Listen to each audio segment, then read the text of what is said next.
ابھی ہمارے اور آپ کے مرشد شیخ بلال نے یہ وضاحت کی ہے کہ اس وقت ہم اور آپ جہاں کھڑے ہیں یہ نہایت مقدس ترین مقامات میں سے ایک اہم مقام ہے۔ قرآن مجید میں جس علاقے کو وطور سینین کے عنوان سے متعارف کرایا گیا ہے، اللہ نے طور سینین کی قسم کھائی ہے۔ اس وقت آپ جہاں پر موجود ہیں، یہاں یہ جتنے پہاڑ ہیں یہ سب طور سینین ہیں۔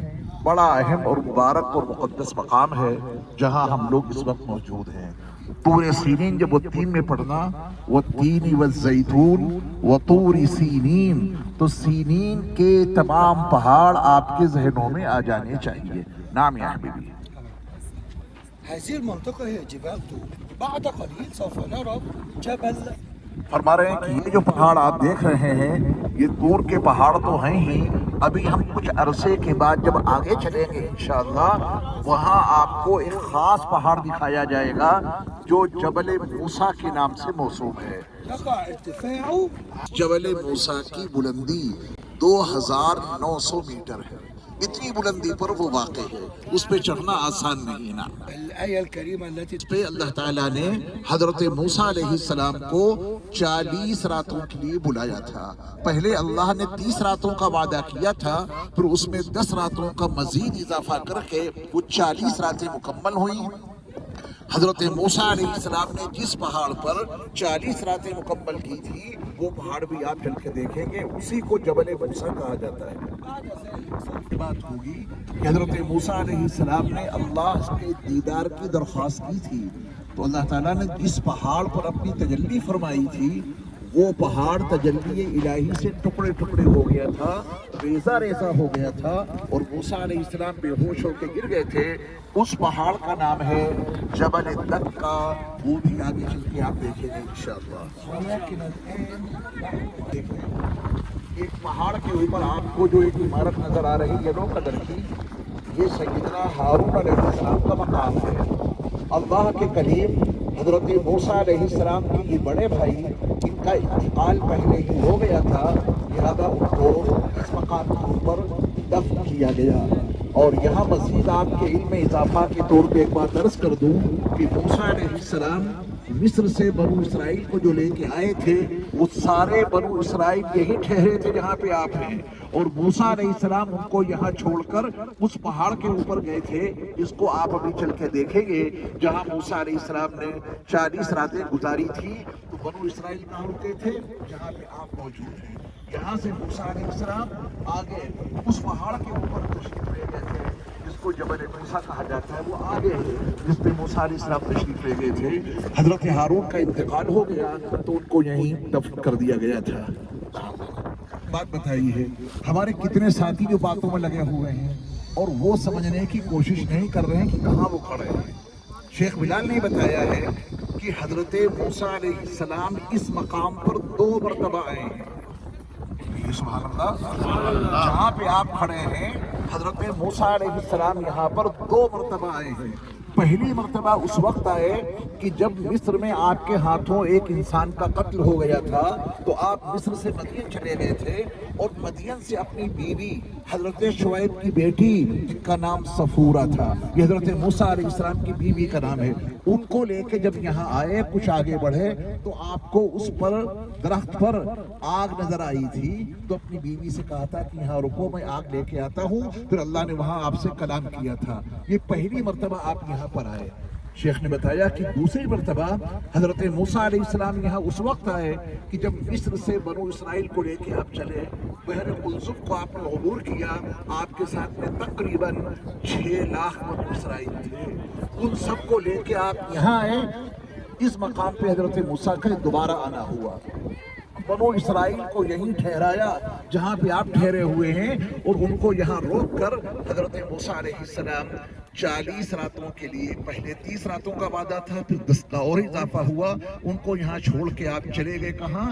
جبل موسیٰ پر، جو آگے چل کے ایک پہاڑ آپ دیکھیں گے وہاں آپ نے 40 راتیں گزاری تھی۔ آپ کون ہیں؟ I am Sheikh Sayyid Sufyan.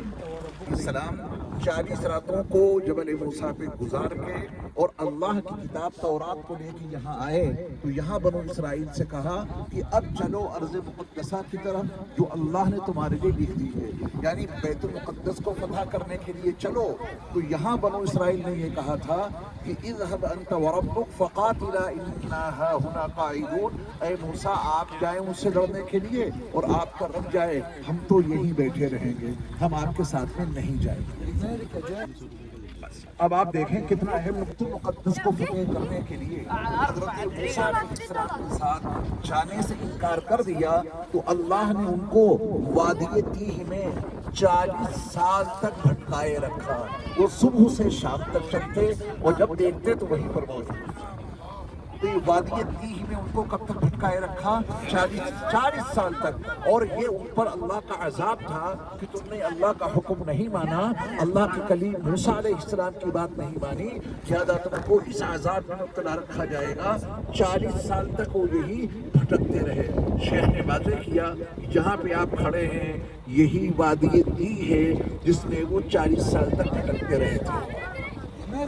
کو 40 سال تک وادی تیہ میں بھٹکا کر رکھنے کی سزا کیوں دی گئی؟ اس کو سمجھیے، اس کا نقطہ واضح کیا شیخ بلال نے کہ 40 سال تک ان کو وادی تیہ میں بھٹکا کر اور اس میں گھما کر 40 سال کی سزا کیوں دی گئی؟ کیونکہ ان لوگوں نے ایک بچھڑا بنایا تھا اور اس بچھڑے کی پوجا انہوں نے 4 مہینے تک کی تھی، جس کے 40 دنوں تک کی تھی۔ اس کے نتیجے میں جب تک حضرت موسیٰ علیہ السلام وہاں پر تھے جب تک 40 دنوں تک انہوں نے اس بچھڑے کی پوجا کی جس کو سامنے بنایا تھا زیورات کے ذریعہ۔ تو 40 دنوں میں اس پوجا میں مصروف رہے اللہ کو چھوڑ کر، تو اللہ نے ایک دن کے بالمقابل 1 سال کی سزا دی، 40 دنوں کے بالمقابل 40 سال کی سزا دی۔ یہ نقطہ بتایا ہے شیخ بلال نے کہ 40 سنہ یتیہون فی الارض، یہ سزا ان کو کیوں دی گئی؟ کیونکہ 40 راتوں تک 40 دنوں تک انہوں نے اس بچڑے کی پوجا کی تھی۔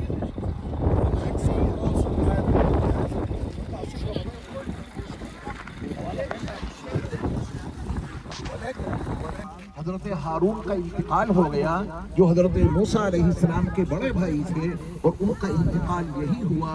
جب ان کا انتقال ہوا تو اس مقام پر ان کو دفن کر دیا گیا، جن کی زیارت آپ نے کی ایک چھوٹی سی پہاڑی کے اوپر ان کی قبر بنی ہوئی ہے۔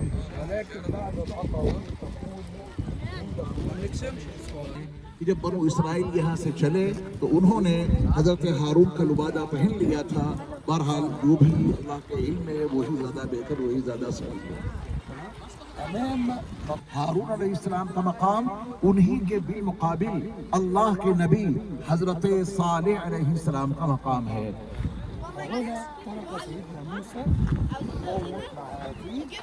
وعندما عاد وجدهم صنعوا العجل السامري منحوت بالصبر في هذا المكان۔ فرماتے ہیں کہ حضرت موسیٰ علیہ السلام جب قوم بنو اسرائیل کو یہاں چھوڑ کر اور اس پہاڑ کے اوپر تشریف لے گئے تو آپ کے چلے جانے کے بعد یہاں بنو اسرائیل نے ایک بچڑا بنا لیا تھا اور اس کی پوجا میں لگ گئے تھے۔